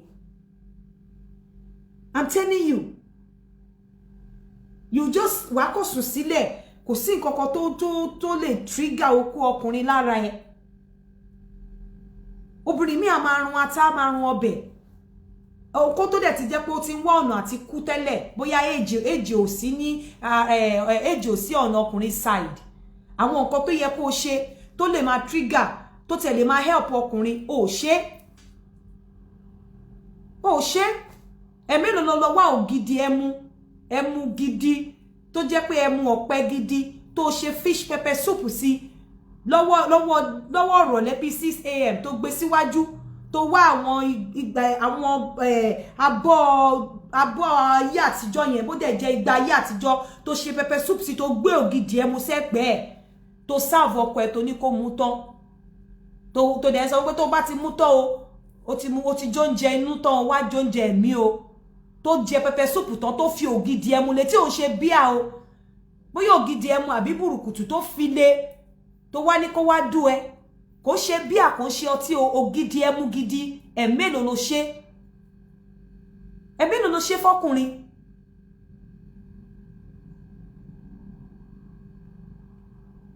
ẹ̀mélòó ló ṣe fọ́kùnrin àwọn oúnjẹ tí ó máa pa okó òun la máa ń fún wọn jẹ ẹ̀mélòó ni wọ́n gọ́gọ́ fúnra rẹ̀ jáde tó lọ kí àgbo tó lọ kí ọ̀pá ẹ̀yìn tó lọ wá nǹkan tó máa lò fún tó jẹ́ wípé ó kí àgbo mọ́lẹ̀ fún ẹ̀mélòó ló ṣe á láti máa help wọn o because tí ọkùnrin bá ti ń dàgbà dé stage kan mo rántí pastor kan wàásù kìíní yẹn gba tó sọ̀rọ̀ yẹn báyìí mo ní yes mo gbà fún ẹ mo ṣe research débẹ̀ ni gbogbo àwọn tó máa ní ẹ̀kọ́ àwọn 6-pack ní irọ́ ẹnu náà níbi ìtajà kàrà tọkùnrin bá ti ń dàgbà dé stage kan okó ẹ̀ ò ní agbára tó ní nígbà kan mọ́ especially marriage tó bá ti pẹ́ tí okó yẹn ti wà used to òbò yẹn kò ní ṣiṣẹ́ bí bó ṣe ń ṣiṣẹ́ tẹ́lẹ̀ mọ́ àwọn obìnrin láti máa encourage okó yẹn láti máa encourage ẹ̀ obìnrin mi ò mèrè ṣe obìnrin mi ò lè jókòó ọkùnrin ẹ̀ ò lè jókòó kó jókòó lórí okó ọkùnrin ẹ̀ látòkè every time ló fẹ́ kí wọ́n gbé ẹ sórí bẹ́ẹ̀dì dó o ò lè mú kitchen drawer dání kó dú ẹ nínú kitchen o lè mú to bedroom sink dání kó yọ̀dí sẹ́yìn kan dú ẹ láti kó mú sink dání kó máa wo rẹ̀ nínú mirror kan dẹ̀ máa fi sí fún ẹ látẹ̀yìn every time orí bẹ́ẹ̀dì ló ti fẹ́ kan dú ẹ every time orí bẹ́ẹ̀dì ni every time orí bẹ́ẹ̀dì ni ní wa mọ́tò lọ sínú igbó kó ga chia sẹ́yìn láàrin òru dúdú kẹdóra yín bẹ̀ every time orí bẹ́ẹ̀dì ni ẹ wá ní kókó má kú náà kí ló gùn àdódù kitchen fork máa ń dùn náà èwo ni bẹ́ẹ̀dì ìgbà míì wọ́n máa dó obìnrin míì lórí bẹ́ẹ̀dì nígbà ó bá ti ṣe ó ti ní wéètì jù wéètì ara ẹ̀ gan ni ọkùnrin tó ń dó fi ń do ọkùnrin ló yẹ kó máa mí òun ló máa mí because of weight bẹ́ẹ̀dì gan tó bá ṣọ́ra ọkùnrin yẹn wá máa wà conscious pé bí bẹ́ẹ̀dì yẹn ṣe ń dún ó lè já tó bá tún wá lọ jẹ́ ilé tó ní neighbor ọkùnrin yẹn máa wà conscious pé pàkàpàkà tí bẹ́ẹ̀dì yẹn ń dún gan neighbor máa gbọ́ irú àwọn nǹkan kéékèèké bẹ́ẹ̀ yẹn ó dẹ̀ máa ń pa oko ni tọkùnrin bá ti ní finish pé mo ṣe ń dò yìí bẹ́ẹ̀dì ń dún àwọn èèyàn ń gbọ́ òkìní kan ó máa ń pa oko ni kí ló dé tó lè dìde kó mú bẹ́ẹ̀dì kó mú mirror dání kí ló dé tó lè dìde kó mú kitchen drawer dání kí ló dé tó lè dìde kó mú kitchen sink dání kí wọ́n dú ẹ why orí bed all the time why orí bed hello ẹ kúrò lẹ́mà àǹtí Amẹ́ríkà. bẹ́ẹ̀ ni àìsí ṣe tó wáyé àwọn èmi ò lè pàṣẹ púpọ̀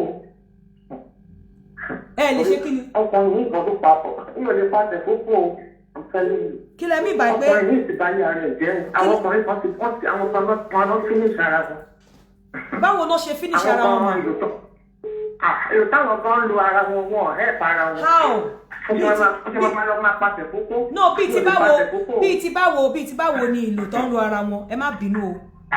àwọn kan ṣúgà ọkùnrin ní tẹ́bárí wọ́n ti máa gbé sódà àtọ́tọ́ tẹ́bárí wọn nígbà àánú wọn máa ṣe yín ni. ṣé ṣúgà. ọkùnrin tá máa jẹ bọ́tà kiri ọkùnrin tá máa mu sódà ọkùnrin tá máa jẹ ice cream èèyàn wá lọ pàdé irú ọkùnrin bẹ́ẹ̀ yẹn máa retí pé àwọn ṣẹ́ kó ṣẹ̀ máa gbé pẹ́gbà ní kílẹ̀ pé máa tẹ̀ máa bá pàṣẹ kókó máa tẹ̀ jẹ bí ò lè pàṣẹ kókó àwọn kan ò hẹ́ẹ̀ fara wọn ọkùnrin ní ṣúgà ní ṣá ice cream ní ṣá àwa náà pàdé obìnrin ká máa retí obìnrin ọkùnrin ká máa lá okó láẹ̀kan láǹkan ó dá kéèyàn ṣeré bọ̀ táwọn kan ti para wọn sáyé àwọn kan ti finish bá la okó jù bẹ́ẹ̀ lọ kò sí nǹkan kan mọ́ di àgọ́ọ̀nù understand so àwọn kan ní kọ́ lọ tọ́jú ara wọn but personally mi ò lè pàṣẹ kókó okó tó bá fẹ́ dógò à ń lè fún ẹ̀ ni à ń ṣeré bọ̀ tí a máa kó akọrin àdéhùn wọn. màmá téèyàn bá ti ń dé éèjì kan ẹ pé tòmà. màmá téèyàn bá ti ń dé éèjì. àwọn kan wà fẹ́ pé àwọn kan ti ṣe ra wọn léṣe tẹ bá kọ́ ní kí ẹlòmíì gan-an ẹ̀ mọ̀ pé ògbọ́n ló ti parí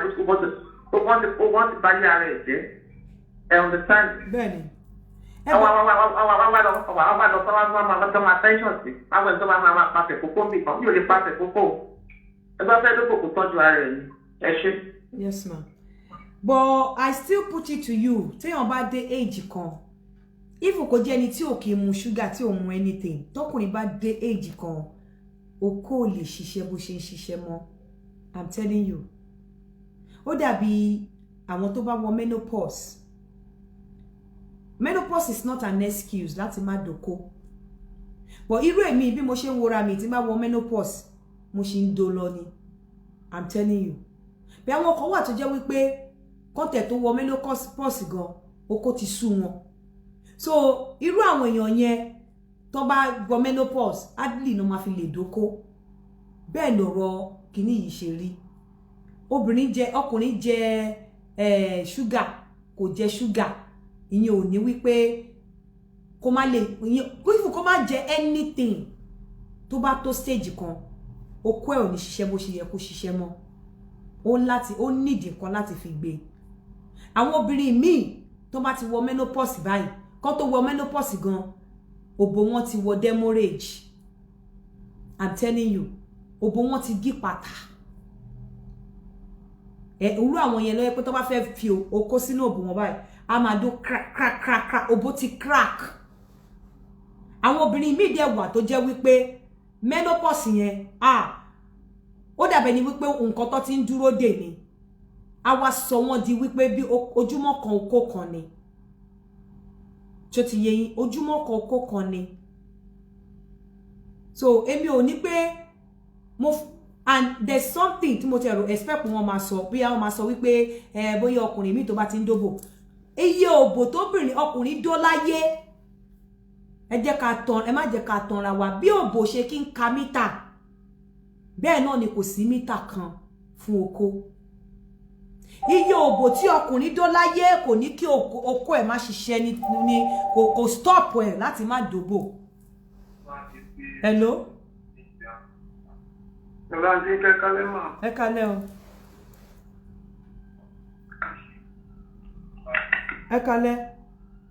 Iye òbò tí ọkùnrin dó láyé ìyẹn ò ní kó má lè dóbò o ìyẹn ò dẹ̀ ní kí okó ẹ̀ má ṣiṣẹ́ mọ́ tó bá tó stage kan ìfà fún ọkùnrin gan òbò dídó fún ọkùnrin exercise ni I'm telling you ó wà therapeutic ó kàn jẹ́ wípé wàá kọ́ gbogbo ìgbà kan ní ọkùnrin yẹ kó máa da omi ra nítorí tó bá release sperm lẹ́ẹ̀kan ó níye days tó máa take kó tó lè recover so ọkùnrin tó bá wà in the attitude tó dẹ̀ good débi wípé kò ṣe dandan ni kó dábìra tí ọkùnrin bá ń dóbò lójoojúmọ́ ó máa help heart ẹ̀ tí ọkùnrin bá ń dóbò lójoojúmọ́ ó máa help system ẹ̀ so oye òbò tí ọkùnrin dó òun kọ́ ló ní pé kó okó ẹ̀ má ṣiṣẹ́ later but it's just a natural thing that would happen. It's just a natural and inevitable thing, something that we all cannot do without. Just like obìnrin ò lè do without menopause, ọkùnrin ò lè do without andropause. It's something that is natural, it's a natural law. Hello? Hello? Yeah? Ẹ kálẹ́ mà sí nǹkan. Ẹ kálẹ́ o. Mo like program, mo enjoy program kan ní kékeré wálé láti Dubai. Ẹ ṣé o. Mo lò yín online. God bless you. Thank you so much. God bless you, ma. Thank you. Yeah.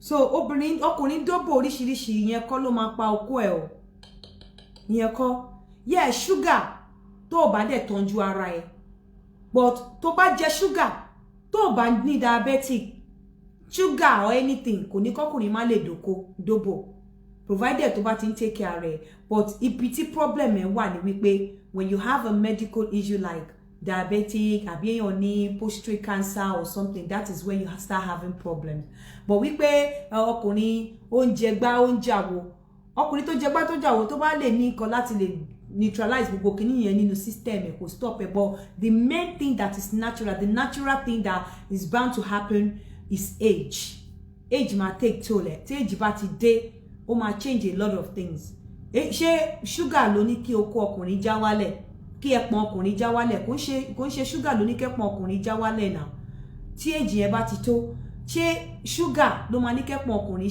ló máa ní kókó ọkùnrin shrink no tọkùnrin bá ti ń dàgbà okó wọn máa bẹ̀rẹ̀ sí ní máa shrink ni just like yàtọ̀ sí pé bí èèyàn lọ ṣe surgery tó bá tó stage kan ara èèyàn á bẹ̀rẹ̀ sí ní máa hun jọ so gbogbo àwọn kíní these are natural things that would happen ẹ mọ̀ bá ṣe ń dàgbà sí you know but she advance in age these are natural things that might happen siwa so it's inevitable it's something that we cannot do without àwọn obìnrin either we like it or not if you still want to remain in that marriage and you still want to be a wife to the man and yàtọ̀ sí wípé bóyá yẹ obìnrin tó ti gédọ̀ ẹ̀ ó lè feel it different pé kò kú sí nǹkan tó fi ń ṣe mí torí pé wọn kúkú ń feel oko bẹ́ẹ̀ obìnrin tó ní idọ̀ kò sọ́gbọ́n tó fi ní feel oko and tó bá feel oko tó gbé tí oko ọkọ ẹ̀ ò ṣiṣẹ́ kò ní dùn mọ́ ẹ nínú so it's better for you to help.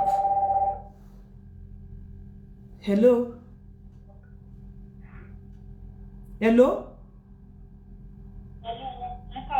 Ẹ jẹ́ sọ̀rọ̀ sókè ẹ kálẹ́ mà. Yes ma o ẹ ọmọ àmọ́ ní pẹ́sẹ̀ kan tí mo fẹ́ bèèrè ní o. Okay. Mo máa tí bá ti ṣe mẹ́sìsì mi tán níbi ìsàlẹ̀ abẹ́ ikùn mi yẹn mo máa ní pain. Yeah, ó normal. Ó normal. Ẹlòmíì tó bá ní mo ń gbọ́. tí bá ti ṣe menses mi tán like 5 days or 6 days máa ní pains níbi ìsàlẹ̀ ikùn mi yẹn so nǹkan tí mo fẹ́ bèrè yẹn mà. ó normal because ẹlòmíì even nínú period ẹlòmíì máa ń ní pain ẹlòmíì tó bá ti immediately tó bá ti ṣe period or some days after ara tó ti máa prepare fún ovulation so ó normal it's not something that is abnormal ó normal àkódá pé bí a pain yẹn. that revelation yẹn ṣé tí ìjọba ní ìtìyàn lé lóyún ní kàǹgbà yẹn. bẹ́ẹ̀ni. because bẹ́ẹ̀ni. okay ma ẹ ṣe gan. then another one ẹ má bínú na ìṣẹ̀lẹ̀ ìṣẹ̀lẹ̀ ìṣẹ̀lẹ̀ ìṣẹ̀lẹ̀ náà ó bá mi wí torí bí tí mò ń gbé like labour wà níbi òkè ọ̀dọ́ wa yẹn then kí ni bẹ́ẹ̀dì yẹn tá a bá ti ń ṣe wọ́n máa ṣe pàápọ̀ kì ní ìṣe understand. so but tá a bá ti kó still other time ó kó máa rọ o. of course ó máa rọ. ó kó máa rọ but tá a bá ti bọ́ sílẹ̀ lẹ̀ máa ra ju bẹ́ẹ̀dì bá ló yá jẹ́ ká bọ́ sílẹ̀ lẹ̀ tá a bá ti bọ́ sílẹ̀ lẹ̀ ṣáà máa dàbí pé ẹni yẹn ó pàpà sábẹ́ ni o. nǹkan tó ṣẹlẹ̀ one thing you don't understand oko máa ń ṣiṣẹ́ pẹ̀lú brain and once your brain bá ti sense wípé ariwo tẹ́ ń pa neighbor wà brain yẹn máa ó wà sensitive tẹ́ kó ti sense pé neighbor máa gbọ́ pé ẹ̀ ń pariwo pé ẹ̀ ń dora yín sense brain yẹn máa control oko máa lọlẹ̀ kíní yẹn ò sí lọ́wọ́ ọkùnrin tó ń dóbò mọ́. it's the brain. it's the brain. torí bàbá ti bọ́ sílẹ̀ lẹ̀ báyìí gba ni bàbá màmá pariwo àlùjọ náà o yéè àlùjọ náà o mo tún padà wáyé má lọ àlùjọ náà o.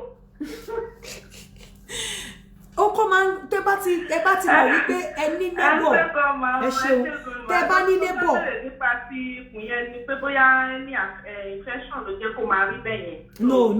no tó bá jẹ́ infection ṣé discharge tó ń bá lábẹ́ yín ṣó máa ń rùn ṣe máa ní discharge nígbà yẹn.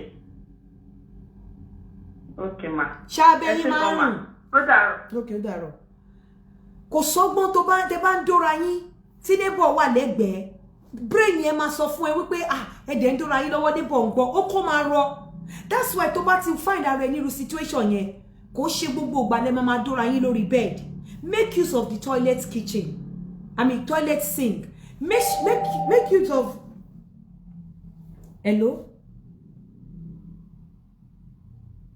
hello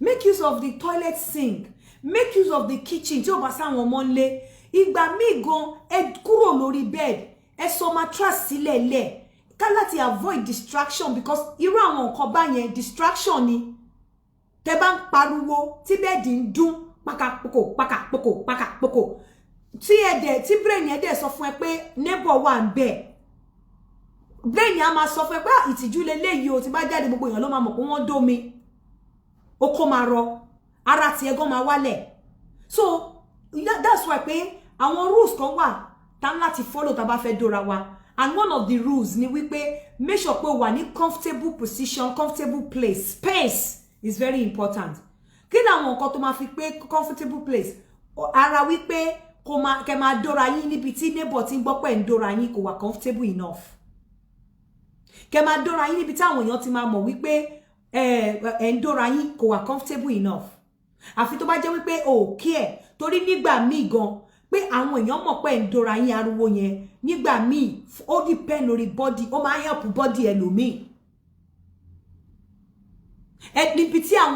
níbi tí ara mi burú dé ọkùnrin mi tó bá ń dóyàwó ẹ̀ àbí tó bá ń dó obìnrin lọ́wọ́ ó máa fẹ́ kí obìnrin mi wà ń bẹ̀ kó máa rí bó ṣe ń dó obìnrin yẹn if possible gan ó lè turn ìdí obìnrin yẹn kóbìnrin tó ń wò wọ́n yẹn máa gbá ìdí yẹn ọkùnrin mi máa enjoy ẹ̀ obìnrin mi náà máa enjoy ẹ̀ nítorí lè máa rí ṣe threesome náà pé àbí threesome lè máa rí àwọn obìnrin mi tó máa prefer ọkùnrin mi máa prefer láti dó obìnrin méjì pọ̀ kò dẹ̀ sí nǹkan tó ń ṣe tó bá ń dó kan lọ́wọ́ ó máa fẹ́ kí ìkejì máa finger yìí tó ń dó lọ́wọ́ àbí kó máa gbá ìdí yìí tó ń dó lọ́wọ́ so irú àwọn obìnrin tó wà in that kind of attitude tí wọ́n bá ń dó obìnrin lọ́wọ́ nulẹ̀ wọn ò má ìkẹ́lòmíì máa gbọ́n ta plus ní fáwọn tọkùnrin obìnrin yẹn bá ń pariwo tí in fact tí wọ́n bá jàjà tí ẹni tó bá wà ní tí neighbor bá ṣe báyìí tó gbá ògiri tó bóyá tó gbá ògiri pé láti wọn pé ariwo yẹn disturb ọkùnrin mi máa like ọkùnrin mi máa like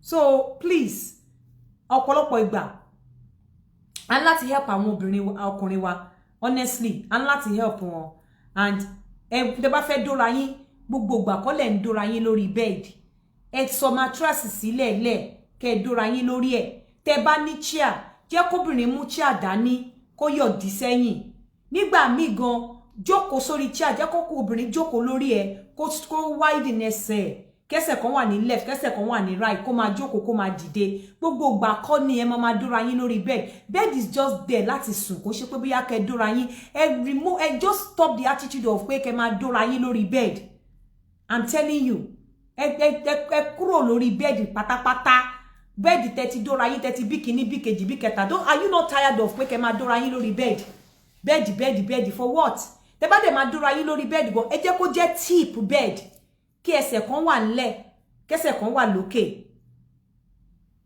èmi gan tó bá fẹ́ tọkùnrin bá fẹ́ dómi gan mo lè má jẹ́ kó ṣe anything mo lè wà lábẹ́ kó wà lókè ó lè jẹ́ pé ọrùn ẹ̀ lásán ni máa fi máa mú wá ọrùn ẹ̀ ni máa fi máa fà sókè sílẹ̀ ọrùn ẹ̀ ibi má ti get hold of aṣọ tó wà lọ́rùn ẹ̀ báyìí èmi ni máa move aṣọ yẹn ni máa fà mí dẹ̀ máa move lábẹ́ mi tẹ̀ ní jẹ́ kó ṣiṣẹ́ kankan ẹ láti wà creative kẹ́ jẹ́ kọ́kùnrin enjoy time tó bá ní pẹ̀lú yín please bó ṣe wà nìyẹn ẹ jẹ́ kí n máa fi ìsìn ìṣàlọ before the end of the week a tún máa wá fún question and answer màmá ẹ jọ̀ọ́ ẹ má gé idọ̀ ọmọ yẹn o ẹ jọ̀ọ́ nítorí Ọlọ́run mo fọlọ́run bẹ̀ yín mo mọ̀ pé ẹ̀ ń wò mí o bó ṣe máa rí nìyẹn ẹ jẹ́ máa fi ìsìn ìṣàlọ ẹ jẹ́ àjò ó jẹ́ àwọn èèyàn ti pè mí gan síbí báyìí mẹ́rin.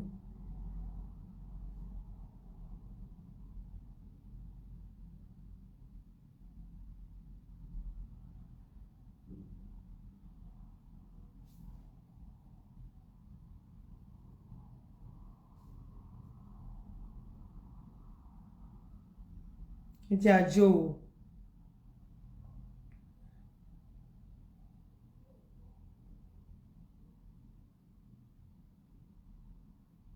Mo wọ́n ní sí máa play ni o táwọn èèyàn máa like.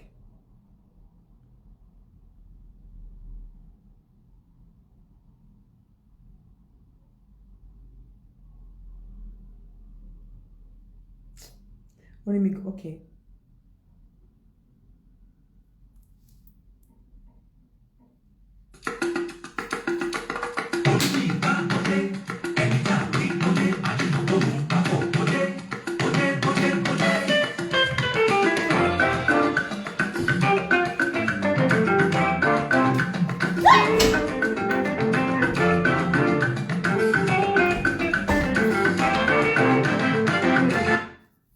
Why now? Anyway, a máa fi tó kù ṣe àlọ lágbára Ọlọ́run a ríra padà kíní it mess up man. I don't know why it's always like this. So ní agbára Ọlọ́run before the end of the week I'll come back again. See you. Bye for now. I should give us K1 Okowonu, well done.